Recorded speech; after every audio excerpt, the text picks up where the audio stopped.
아멘. 네, 오늘 여러분들과 함께 읽은 역대하 32장에는 히스기야에 관한 마지막 기록이 담겨져 있습니다. 이곳에는 크게는 전반적으로 볼 때는 하나님께 헌신, 충성, 그리고 하나님만을 사랑했던 그 히스기야가 어떠한 복을 받았고, 하나님을 전적으로 신뢰하고 의지했던 히스기야가 어떻게 구원을 받았다라는 내용으로 담겨져 있습니다. 그러나 그러한 가운데에서도 연약한 인간으로서 하나님 앞에 범죄할 수밖에 없었던, 순간 실수함으로 말미암아 이 교만이라고 하는 것으로 말미암아 잠시 범죄할 수밖에 없었던 그러한 인간의 연약함도 기록하고 있습니다. 물론 그것으로부터 속히 회개함으로 그가 하나님의 용서를 받기는 합니다만, 그러한 내용도 기록되어 있는 것을 보게 됩니다. 먼저 32장은 이 사네립의 침략으로부터 기록되어 있는 것을 볼 수가 있습니다. 이때까지 이스라엘의 역사에서 솔로몬 성전 건축, 그리고 북왕국 이스라엘의 멸망과 함께 아주 큰 사건, 세 가지 사건 중에 하나가 바로 이 사네립의 침략입니다. 이것처럼 히스기야가 통치하는 유다도 이때, 그러니까 이 사네립의 공격 때 실상은 망해야 했습니다. 그런데 왜냐하면 그때의 이 사네립의 힘이 너무나도 강력했기 때문이죠. 그러나 하나님은 히스기야 왕의 믿음을 보시고, 그리고 유다를 이 아수르의 손에서부터 구원해 주셨다라고 성경은 기록하고 있는 거죠. 하나님을 전적으로 의지하며 그리고 나라를 통치한 그러한 사람, 바로 히스기야 왕이 하나님께로부터 어떤 축복을 받았는지를 기록하고 있는 그러한 성경이고, 또 하나님을 사랑하는 사람들에게 하나님께서 그들의 공경으로부터 어떻게 구원해 내시는가 하는 것도 이 32장 안에 잘 담겨져 있습니다. 그러니까 이러한 관점에서 우리는 오늘의 말씀을 살피면 됩니다. 사네립은 유다의 성읍들을 매우 쉽게 정복할 수 있을 것이라고 그렇게 판단하고 공격해 왔습니다.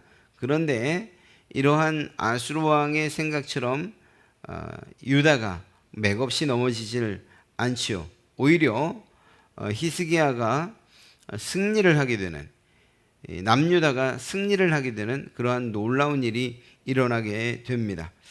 오늘 성경 32장 안에 매우 큰 사건, 그리고 긴 이야기들을 함축시켜서 집어넣어 놓았기 때문에 랍사게의 그러한 조롱이나 또 편지의 내용이나 그가 하나님 앞에 어떤 범죄를 저지른 것이나 기타 등등, 그리고 아팠던 그러한 히스기야 15년을 다시금 선물로 받은 이 삶을 선물로 받았던 히스기야, 이런 얘기들은 다 삭제가 되어 있습니다. 다 이 축소되어서 기록되고 있습니다.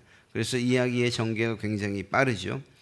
어찌되었거나 사네립의 침략 소식을 들은 히스기야는 자신이 할 수 있는 모든 일들을 합니다. 그것이 무엇이었는가 하면, 먼저는 식수를 차단하지요. 그래서 공격해온 아수르군이 물을 구할 수 없도록 그렇게 만듭니다.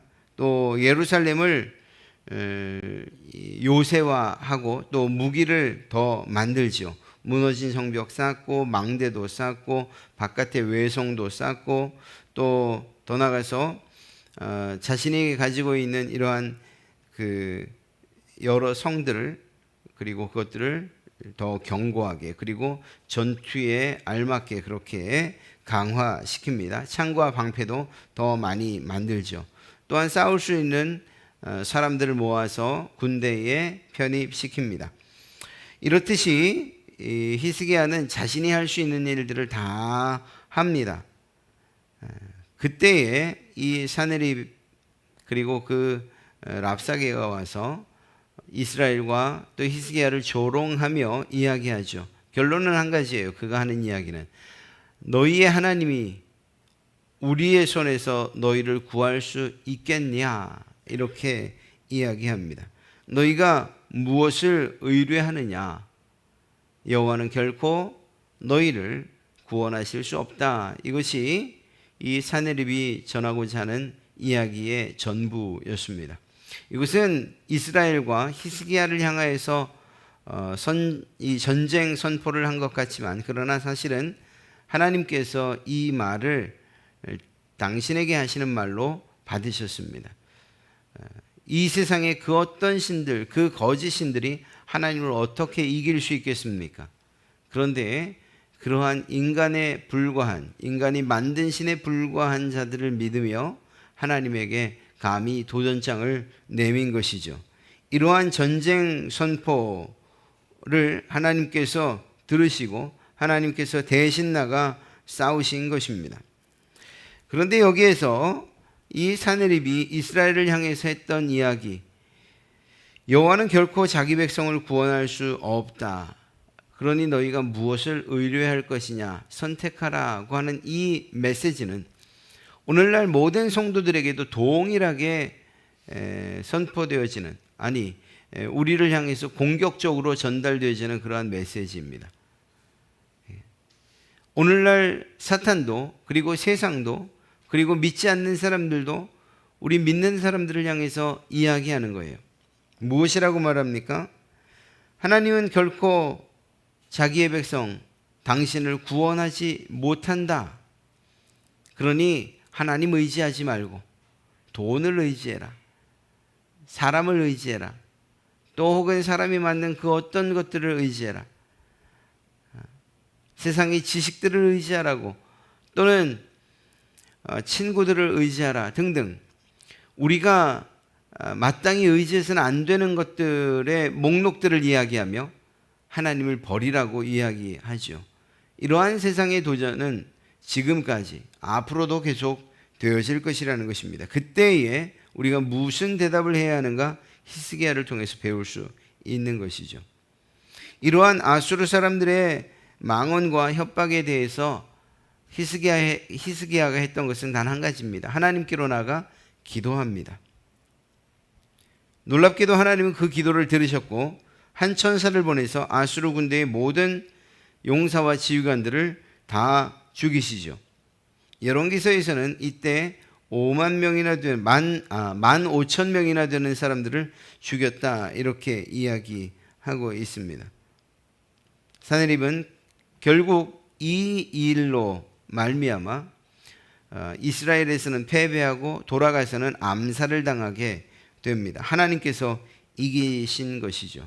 히스기야는 이 일로 인해서 주변 나라들로부터 칭송을 받게 되고 존경을 받는 왕이 됩니다.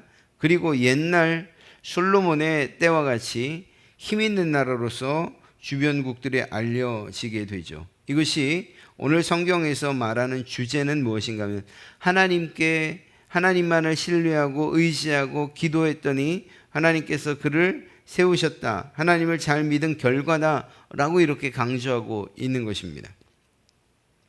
하나님의 말씀에 순종했던 그 히스기야에게 큰 시련이 닥치죠. 바로 죽을 병에 걸리게 된 것입니다.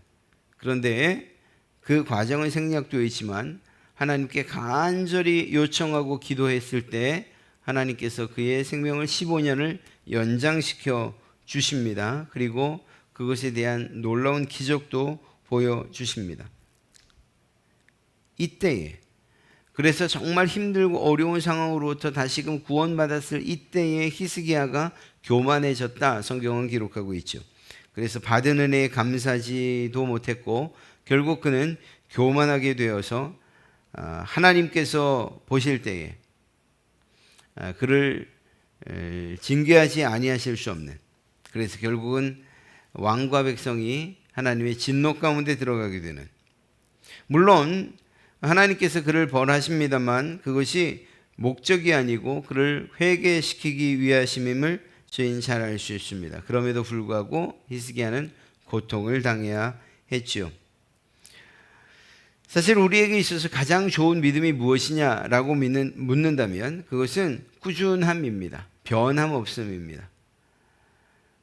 마치 팥죽이 끓는 것처럼, 혹은 양동이의 물이 부르르 이렇게 끓다가 또 잠잠해지고 하는 이런 가벼움이 아니라 진중함입니다. 하나님을 믿는 그 믿음과 신앙을 꾸준히 지속적으로 그렇게 유지해 가는 것, 하나님을 향한 그 우리의 시선을 돌리지 아니하고 끝까지 유지하는 바로 이것이 중요하리라 믿습니다.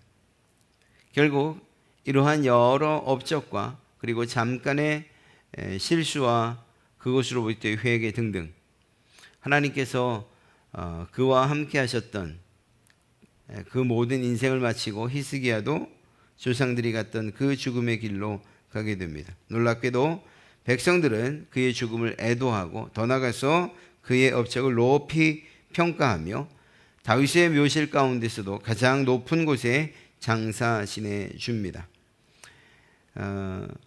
지금까지 살펴보면 다윗 왕의 묘실에 장사되지 못한 왕들도 굉장히 많았는데 오히려 이 히스기야는 가장 좋은 곳에 안치되었다는 사실, 그것은 무엇을 의미하는 것일까요?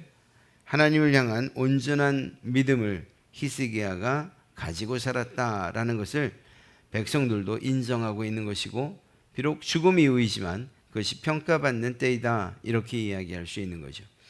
역대서 기자는 굉장히 긴 시간 그리고 많은 분량을 할애했던 열왕기서 기자와는 다르게 매우 간단하고 간략하게 기록하고 있지만 그 중심 주제는 한 가지입니다. 하나님을 전적으로 신뢰하면 하나님께서 반드시 책임지신다. 하나님만 의뢰하고 사는 것이 진정한 승리의 길이다. 어떤 어려움이나 혹은 내가 실수하고 범죄해서 어려운 일을 당했다 할지라도 포기하지 말아라. 오히려 하나님께 회개하는 것이 그것이 사는 길이며 하나님께서 다시금 일으키실 것이다 라고 하는 사실들을 이야기하죠. 이러한 이야기는 결국 그 이야기를 듣는 대상자들, 바벨론으로부터 돌아와서 낙심해 있고 절망해 있고 자신들의 정체성을 발견하지도 못한 채 어떻게 살아가야 할까 하는 것을 고민하고 있는 그들에게, 무너져버린 성전과 그리고 성벽들을 바라보면서 한숨 섞인 그러한 모습을 취할 수밖에 없었던 절망하고 있는 이스라엘 백성들에게 이 이야기는 힘과 용기가 될 수밖에 없는 거죠. 지금 나타나는 현상들을 바라보지 말고 하나님만을 바라보며 그 하나님만을 의지한다면 다시금 이 성은, 이 도성은 회복되어질 것이고 황폐한 이 땅은 다시금 기름진 곳이 될 것이며, 더 나아가 하나님께서 솔로몬과 또한 히스기야 시대의 그 영광을 재현하여 주실 것이다 라고 하는 것이죠. 그리고 그 사실들에 대한 이 믿음이 생겼을 때에 그들은 힘있게 나라를 다시금 세워가는 일들을 할 수 있었을 것입니다. 오늘날도 마찬가지입니다. 하나님을 전적으로 신뢰하는 것, 그것이 우리가 사는 유일한 길입니다 라고 하는 이 역대서 기자의 이야기에 귀를 기울이고 그 하나님만을 바라보겠습니다 다짐하고 결단하는 그러한 우리가 되어야 할 줄로 믿습니다. 오늘도 주님과 동행하시고 그 주님 때문에 정말 하루를 살아갈 만했습니다. 또 제가 오늘 하루에 희망과 소망을 갖게 되었습니다 라고 말하는 그러한 여러분 되시기를 주님의 이름으로 축복합니다. 우리